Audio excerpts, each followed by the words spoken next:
cringiest moments on paternity court. And hold on, I'm talking now. Since all you can do is shrug your shoulders, stay silent. Because you were started off messy, the middle was messy, the end is messy. You all should be ashamed. These babies 4 years old. No, hold on. Because you done got on my nerves now.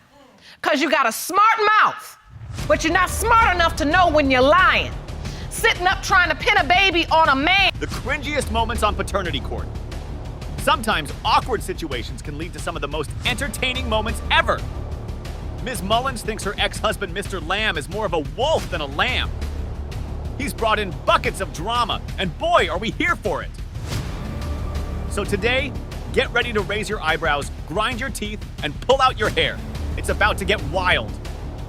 Ms. Mullins, you say your ex-husband, Mr. Lamb, is an oversexed man-child whose debauched sexual fantasies have landed you in paternity conundrum. You say that after doing everything you could to save your marriage, Mr. Lamb has turned that dedication against you by denying your 3-year-old son, Preston, and you intend to prove paternity today. Is that correct? Yes, Your Honor. Mr. Lamb, you say your ex-wife was a serial cheater with an insatiable sexual appetite. You maintain she took advantage of your trust and routinely cheated on you in your own home, and there is no way you are baby Preston's father. Is that correct? Yes. You can tell that this one is about to be a barn burner. Ms. Mullins is accusing her ex-husband, Mr. Lamb, of being a sex addict who denied his own son. Oh, and that's barely scratching the surface. Mr. Lamb denied all the accusations against him, and in return, accused Ms. Mullins of being a serial cheater who took advantage of him and cheated in their own home. She told me that she believes it was Jonathan's after the incident we had. When he popped out, I made you apologize because he looked just like you. Do you not remember that? No. So let's talk about this other person in this incident. What's this incident? So his friend moved in with us. He had a lot going on in his life. While you were married? Yes. It was a temporary situation. And Jason had told me that he fantasized about watching me have sex with another guy. And Mr. Lamb, your husband told you that that was his fantasy? Yes. Oh. And at that point in our marriage, it was crap. I mean, it was complete crap. And so I was like, well, I mean, if this is what I need to do to try and spice things up and try to make things better, then that's what I'm going to do. Because, like, I took my vows seriously. Things got way too serious way too quickly. Apparently, Mr. Lamb has some interesting kinks. He thought that inviting his friend Jonathan to have some fun with his wife as he watched would spice up their marriage. And considering that they aren't married anymore and are in the middle of a paternal case, it's safe to say that it didn't end very well. Yep, you couldn't make this stuff up if you tried. So Jason took my phone. Wait, Mr. Lamb, that's your husband? Yes. Okay. So he took my phone after he had told me about, the fantasy he had. And after, I didn't feel comfortable with it, but I finally agreed. And he took my phone and texted Jonathan and was acting like me and said something about us having a threesome. And Jonathan was like, I'm down. So. I'm down? Yeah. You down, Jerome? No. So it was like a week or two later, one of my family members had our oldest child, and that was just the opportunity that we had taken. And we went in the bedroom, and it all started from there. And then about 15, 20 minutes later, me and Jonathan felt really uncomfortable with it. It made me feel sick to my stomach. I was just very uncomfortable. And so we stopped, and he got mad that we stopped. And mad? I told him, I was like, I mean, you can just finish yourself off, but I'm done with this. Like, I'm completely done with the You're gonna take an incomplete in this class. Yes. So So nobody had finished. Me and Jonathan got up, and we went in the kitchen. We made some food. We waited on Jason to come out of the bedroom, and we just like kind of left it that. Me and Jonathan never talked about it again. He, on the other hand, told the whole world about it. What? Yes. So you admit you had sex with your husband and Yes. the friend? Absolutely. I did. And nobody finished, which is why you're the dad, because when we actually did have sex, he would finish. Well, there's a lot to unpack here. This is looking less like a paternity court episode and more like an R-rated straight-to-TV movie. Mr. Lamb is a wild, wild guy. Inviting his best friend to have sex with his wife is pretty crazy, but hey, to each their own, right? What happened next, though? Well, there aren't really any excuses for it. Bedroom floor. Me and him were actually having Why sex did his one time. mattress have to be in your bedroom floor? We had a 2-bedroom apartment. The kids was in a room, and then we put his mattress in our floor. What about the living room? This story kept getting crazier by the minute. So apparently, Mr. Lamb's friend Jonathan used to sleep on a mattress in the same bedroom as Mr. Lamb and his wife, which is made even weirder by the fact that they could have easily dropped a mattress on the living room floor and voila! That's your guest bedroom. Mr. Lamb tried to paint himself as the victim in this love triangle by saying Ms. Mullins insisted on having sex with Jonathan, but if anything, he was probably the one who caused it all. So did you agree to this? She said since she didn't get to finish that time that she wanted to try it again and see if it would be any better. Oh my God, this is just a disgusting case. So the truth is there was more than one time. Yes, No. Your Honor. Absolutely not. No, and you know that is a... So the threesome happened inside Miss Mullins' window of conception, but she was absolutely certain that Jonathan wasn't the father. Why? Because Mr. Lamb's threesome fantasy apparently irked her so much that neither she nor Jonathan actually finished. Ms. Mullins sat both Jonathan and Mr. Lamb down to talk about her pregnancy and place the date of conception. And surprise, surprise, guess who the two possible dads are? You tell the court, how close was the threesome to the window of conception? Within a week or two. Okay, that's close. Yeah.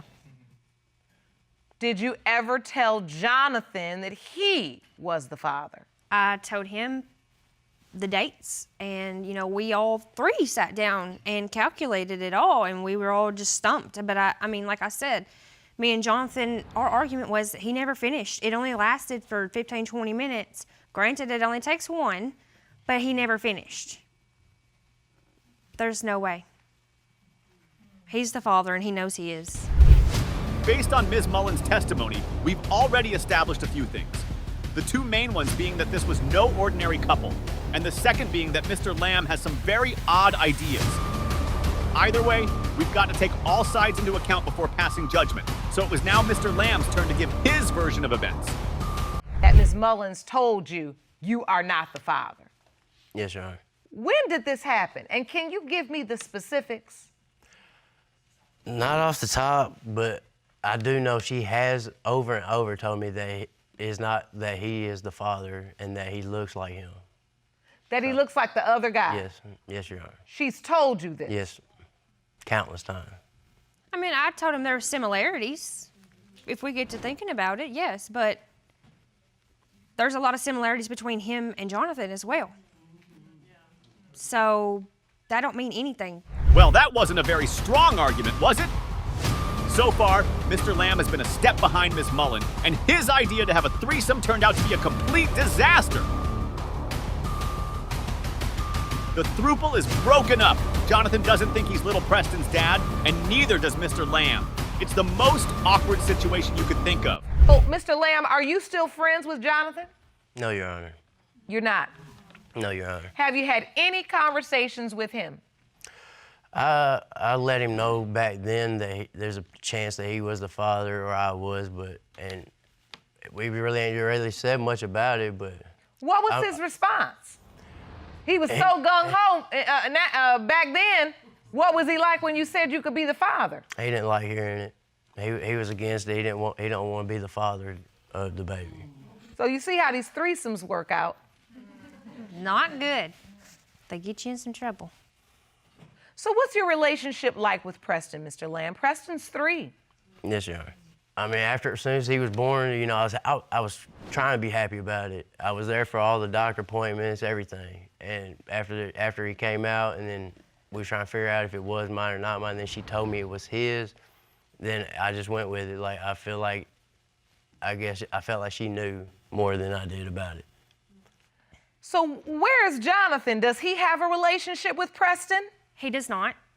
He's seen him when he was, a couple of days old. And that's about it. I mean, he held him one time, and then, me and Jonathan still talk occasionally, but nothing like that. And he doesn't ask about Preston? No.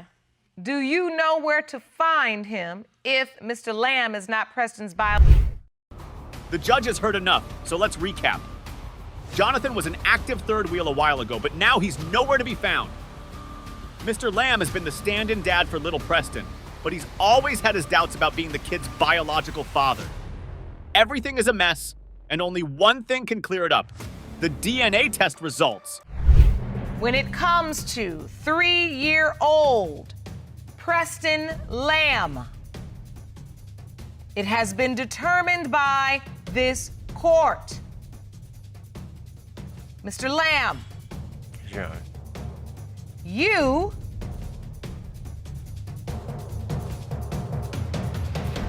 are the father.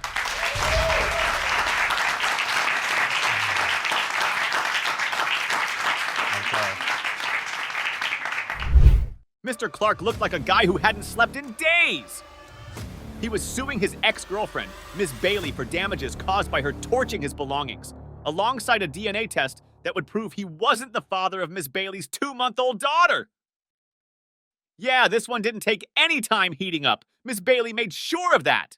Clark, you were suing the defendant for a DNA test and for $1,560 for damages you claim she caused to your property because you deny paternity of her 2-month-old daughter, Vanique. Yes, Your Honor. You say today you will prove you are not Vanique's father. Yes, Your Honor. Ms. Bailey, you say you were on fire when Mr. Clark left you for another woman while pregnant with his child. Yes, I was. You are 100% certain he is your daughter's Yes, I father. am. Additionally, you are countersuing Mr. Clark for $300 for half of Vanique's child care expenses over the last 2 months. Is that Yes. correct? Ms. Bailey looked calm and composed. You wouldn't guess she was the same person who had lit Mr. Clark's stuff on fire. She was also countersuing Mr. Clark for $300 in her baby's childcare expenses. Shots were being fired from both sides of the aisle, and someone was definitely going to get knocked down when the dust settled. Yeah, she burnt all of my clothes up. She came over there one day mad about me and her, my baby, and I told her the baby ain't mine. Acting a fool, Your Honor. Trying to get in the house, argue with my lady. So wait a minute. She comes over your house with clothes Yes, of yours, yes. then burns them Then burns them at your house? at my house. Do you have evidence of that? Yes, ma'am. Ron, can you hear me? Mr. Clark's evidence, please. So she comes to your house with the clothes and then burns the clothes at your house. Yes, ma'am. And this is a list of the items that she came over with? Yes, ma'am. Jeans, sneakers, shirts, socks, hats, and this is a picture of the fire she set. The heat was on. Things were either starting to get interesting or the fire that Ms. Bailey allegedly started was still burning. Either way, Ms. Bailey still needed to give her testimony and confirm if the allegations were true or whether Mr. Clark was lying through his teeth. Ms. Bailey, did you set that fire to his clothes? Yes, I did, Your Honor. I really did, because I was mad. I was 7 months pregnant at the time. He left me and shacked up with another girl. And Hold on, I was shacked up on you. emotional. I was I didn't mad shack at the up time. on And so I was like, you know what, to relieve all this, I have all his clothes in my closet still. So I was like, I put all his clothes in my car. I went to the gas station, got a water bottle excuse me. of gas, and I went to Yeah. his house, put the clothes in the front yard, poured the gasoline on them, and I burnt them. And I was relieved. What are you doing I was playing with relieved. gasoline and fire when I you're was 7 so months mad. pregnant? Because I was emotional and he left me. Like. Now that was interesting. It's not every day you empathize with an arsonist, but hey, there's a first time for everything right. Miss Bailey was mad that Mr. Clark had left her for another girl while she was 7 months pregnant, and she took it out on his clothes. She almost seemed proud of what she had done. And so I was very But sad. at this point in your relationship, was he denying he was the father? He didn't start denying her until she was born, and they both came to the hospital, and his So wait a minute, why were you so denying her mad from the then if he jump. wasn't denying her when you were 7 months pregnant? Because I was 7 months pregnant, and I was just so mad that he left me. Like, you literally left me at 7 months pregnant. Why didn't you leave me after? The bottom line is he left you to be with another woman. Yes. And you're Yana. 7 months pregnant. Yes. And you were just so hurt. Yes, Your Honor. that he left me. She cheated. Yes, I So did. wait a minute, let me First get off- one fact at a time. You mad at him because he went to be with somebody else. But he's testifying that you cheated. The tea was boiling hot. After explaining to the judge why she was so mad at Mr. Clark, something very interesting came up. Mr. Clark blurted out that Miss Bailey had cheated on him, and that was the reason why he left her for his current girlfriend. And with no resistance, Miss Bailey confirmed those allegations to be true. That took a sharp and unexpected turn. So she might have set her relationship on fire before she'd even made a bonfire out of Mr. Clark's clothes. Cheated because he said he didn't want a girl that parties a lot. And so he left, and I cheated. Yes, I did. But I don't think that's cheating. You left. So I had sex with someone. One day after my cousin's wedding. Come on now. Yeah. Get real. So you all were together. You Yeah. all got into an argument. You said you really didn't want to be with a girl that parties a lot. Yeah. So you said it's over? Yeah, I told her it's over. So that's cheating. I don't call it Hold on, the cheating. same night I left. I came back the next day. You know what I'm saying? But by that time, it was too late. It was too late. Yes, it was. So after an argument over Miss Bailey's party lifestyle, Mr. Clark literally just walked out on her. But wait, he was only gone for a day. So how in the world did Miss Bailey even manage to cheat in less than 24 hours? Clearly she moves fast. Hell, even speed dating doesn't work that quickly. And during this relationship, like, he started growing up big, like it was a big tumor on the side of his neck. And so we went to the hospital. He found out he had cancer.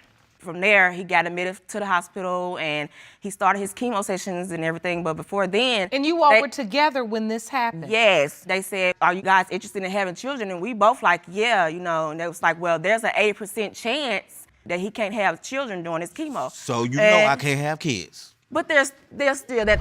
When cancer has to take a backseat to a paternal case, you know things are fired up. But an interesting tidbit of information was revealed there. According to his doctors, there was an 80% chance that Mr. Clark couldn't have kids during his chemotherapy. And guess what? He was on chemo at the time of conception. But as Ms. Bailey would quickly remind you, what about the 20% chance that he could have kids? Are we really going to disregard that? I normally come on like at the end of the month, but I didn't. So you missed your cycle? Yes. Okay. My cousin moved in with us middle or the end of May, and she was pregnant. So I started taking her prenatal pills to enhance the pregnancy. You know, I knew we couldn't have children, but there's still that 20%. Now, did you all talk about this? Like, No, now no. that this is happening, I want to try to have a baby, or No, you she just didn't. decide I I'm going to just get on decided to- prenatal? Tell me Take nothing. prenatal pills. She didn't tell me she was taking pills until after the baby was... Once Ms. Bailey realized that she was pregnant, she started taking prenatal pills to enhance the pregnancy. And boy, did they work wonders. The only hiccup was, she didn't tell Mr. Clark about the pills she'd been taking until after her baby was born. I said, now who you been messing with? Because I'm not the daddy. It's an 80% chance, Yana. But there's 20. There's Hold still on, that no. You had your turn. It's my turn. It's an 80% chance, Yana, There's still that 20%. where I can't have kids. That other 20% that she's talking about, They didn't say 100. They said the other 80. 20% that she's talking about, it's the 20% dude that she was messing with. So you know she was with someone else? Yes, She but told me. he She wore told me. protection. So there's no, So- I'm 100% sure She that said, he's the father she of said they were protection, but right now, she said, but the condom did slipped off. So come Really? on now. Did you admit that the condom came Come off, on Miss now. Bailey? No. Oh, yes, you did. Come on now. You don't have to He stop. had he wore protection, but it did not. Mr. Clark was starting some fires too.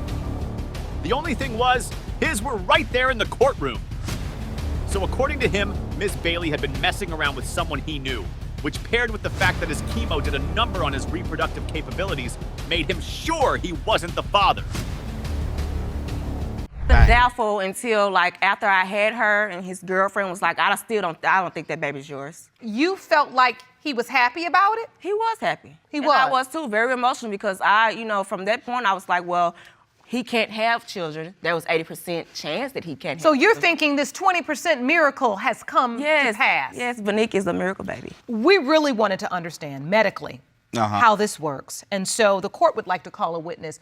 Ron, could you please escort Dr. Jackie Walters into the courtroom? Yes, Your I'd Honor. like to ask her some questions, please. According to Miss Bailey, Mr. Clark was actually happy when the baby was born. But his new girlfriend changed his mind about the whole situation really fast.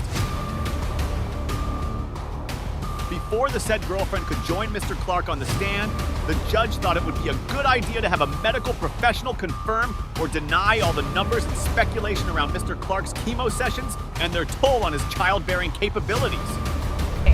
Unfortunately, it only takes one sperm. And so We say that all the time in this Yes, courtroom. correct. Thank you. And medicine is not an absolute science. 80% sounds like a lot. It's still that 20%. Just when you thought things couldn't get any more eventful, Mr. Clark's current girlfriend took the stand, and all three were throwing testimonies all over the courtroom. More accusations of Miss Bailey cheating were flying all around. But the biggest shock was definitely Miss Bailey's decision to name her daughter after Mr. Clark, despite not being sure if he was the real father or not. Gonna get the baby my grandma name. You all agreed to that? No. I did. I just said, well, I think she's 100% yours, so I'm gonna give her your last name. When you Was sure that the child wasn't his, while Miss Bailey was positive that he was the father. But the DNA results came in, and in a few seconds, months of doubt and resentment would finally be put to rest. It has been determined by this court. Mr. Clark, you are not the father. You wouldn't tell just by looking at him, but Mr. Mason is actually a really good detective. Or at least he'd like to think that he is. That's why when he got word that his girlfriend, Ms. Malone, was sneaking around behind his back, he immediately questioned being her daughter's real dad. Mr. Mason used every trick in the book to make sure he found out the truth. And boy, did it work. You say today will determine the future of your relationship with the defendant, Ms. Malone.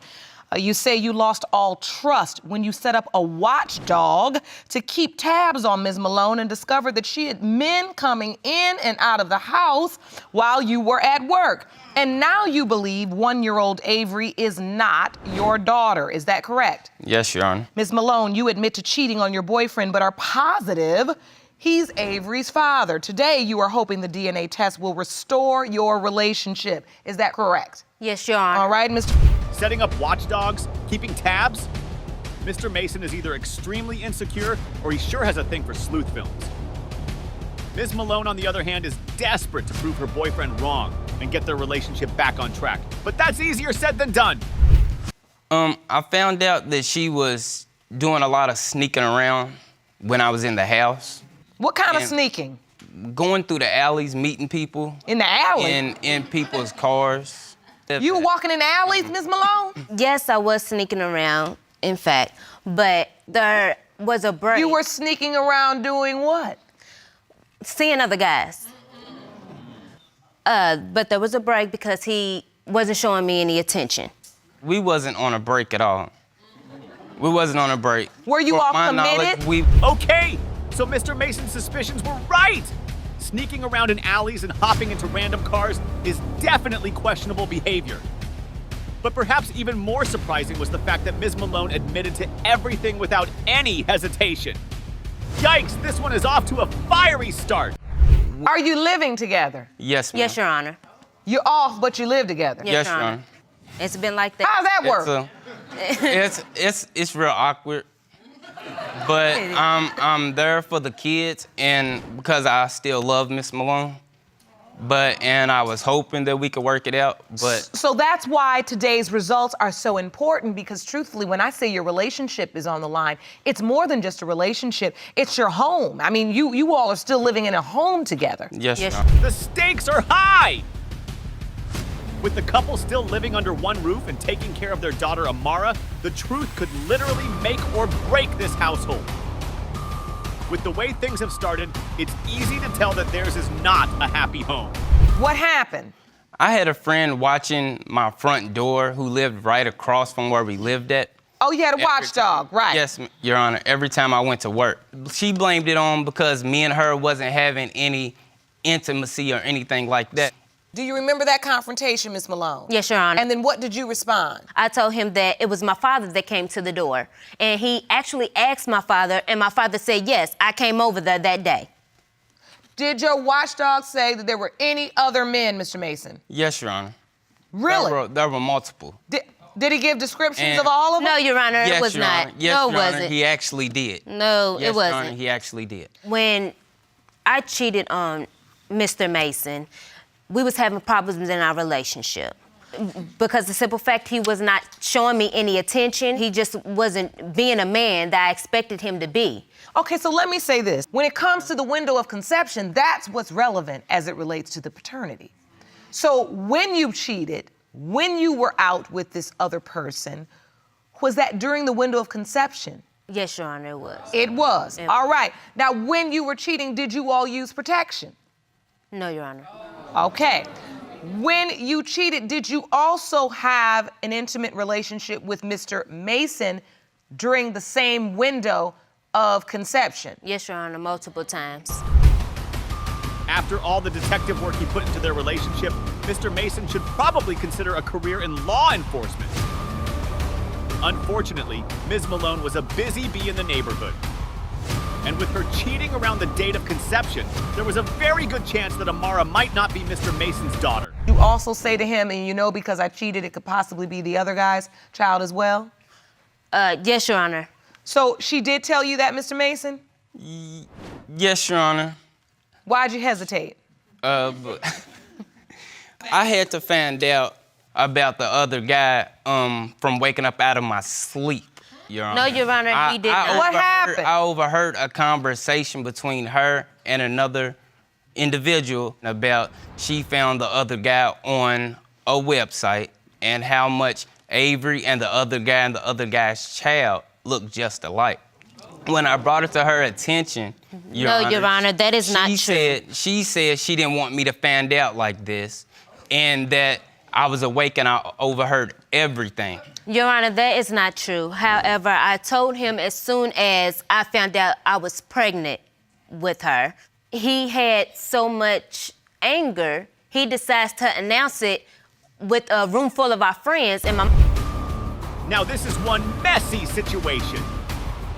Ms. Malone was constantly fooling around with other guys, and Mr. Mason knew about it. Accidentally finding out that he might not be the father to his daughter must have been painful, especially with all the good detective work he had already put in going to waste.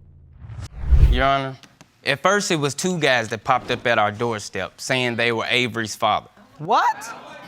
There was a guy that came to the doorstep You said that two. I had relations with. Then you narrowed down to one. But we actually wore protection, so he was out the question. At this point, Ms. Malone was clutching at straws. Barely 10 minutes into the hearing, it had already been proven that Ms. Malone had been intimate with several other men during the window of conception. And if that wasn't bad enough, 2 different men had shown up to their doorstep claiming to be Amara's fathers. How much time does Ms. Malone have on her hands to keep up this level of infidelity? I have to ask you, do you believe Mr. Mason is your granddaughter's biological father? No, I do not, because they were on a break when she was conceived, and I knew that my child was seeing someone else because they were on a break. To me, she doesn't look like him. And I was in the room when she was born. He did not attempt to come up there. I tried. No, you didn't. You don't seem like you're a fan of Mr. Mason. No, no. No, I'm not. But your daughter maintains and has testified that she truly believes he is. She loves the man, so of course she wants all her children to be by the same person. I understand that. And for her sake, I hope that she is his. For her sake. But as far as him, no. Is it because you don't like him, or is it because you just truly don't believe he is? I know, I truly don't believe that he is. And if he's not, que sera, sera, whatever will be, because I'm gonna be the mama regardless. I'm gonna help her do whatever. Is it really isn't que sera, sera? Because in the court papers, it says that Ms. Malone is currently pregnant again. Yeah. This story has more layers than lasagna. After Ms. Malone's mother gave her testimony, a few more things came to light. First, it was clear that Ma Malone clearly didn't like Mr. Mason. The reason why, who knows? Second, and most importantly, it was revealed that Ms. Malone had yet another bun in the oven. Yes, folks, the serial cheater was pregnant again. She was 6 months pregnant, and yet again, Mr. Mason had no idea if he was the father. This is a party house. Were you having sex at the party house? No, but he did drop me off at that house occasionally. He did drop me. Was it the party house? No, it's not a party house. It's a friend of mine's house. Do people have sex there? With a case this complex, the only thing that would put a pin in the couple's drama was a double DNA test. Yup, one for Amara and one for the unborn child Miss Malone was carrying. Will Mr. Mason luck out and try to mend his family? Or will it be double tragedy for our uncertified detective? In the case of Moyet versus Lester, pertaining to 3-month-old Nyla Moyet, it has been determined by this court, Mr. Lester, Yes. you